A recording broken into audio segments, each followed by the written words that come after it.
మైసూర్లో పట్టపగలే గన్ సౌండ్లు, నడి రోడ్డుపై సినిమా ఫక్కీలో భారీ దోపిడీ. నమ్మశక్యం కాని రీతిలో అతి తక్కువ సమయంలో కోట్లాది రూపాయల విలువైన బంగారాన్ని దుండగులు ఎత్తుకెళ్లారు. మధ్యాహ్నం వేళ వ్యాపారాలు ప్రశాంతంగా సాగుతున్న సమయంలో 5 సభ్యుల ముఠా బైకులపై వేగంగా వచ్చి షోరూమ్ ముందు ఆగారు. ముఖాలకు మాస్కులు ధరించి చేతుల్లో తుపాకులతో లోపలికి చొరబడ్డారు. లోపలికి రాగానే సిబ్బందిని, కస్టమర్లను భయభ్రాంతులు గురిచేయడానికి గాల్లోకి కాల్పులు జరిపారు. దుండగులు షోరూమ్ మేనేజర్ అజార్ లక్ష్యంగా కాల్పులు జరిపినప్పటికీ ఆయన త్రుటిలో ప్రాణాపాయం నుండి తప్పించుకున్నారు.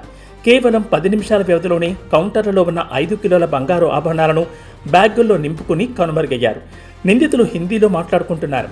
తమను ఎవరూ వెంబడించకుండా 2 చేతులతో తుపాకులు పట్టుకుని బెదిరిస్తూ పారిపోయారు. వారు వెళ్లేటప్పుడు కూడా గాల్లోకి కాల్పులు జరిపి స్థానికులను భయపెట్టారు. ఘటనా స్థలానికి చేరుకున్న పోలీసులు కేసు నమోదు చేసుకుని దర్యాప్తును ప్రారంభించారు. అయితే పారిపోయే క్రమంలో ఒక నిందితుడు తన హెల్మెట్ను అక్కడే వదిలేశాడు.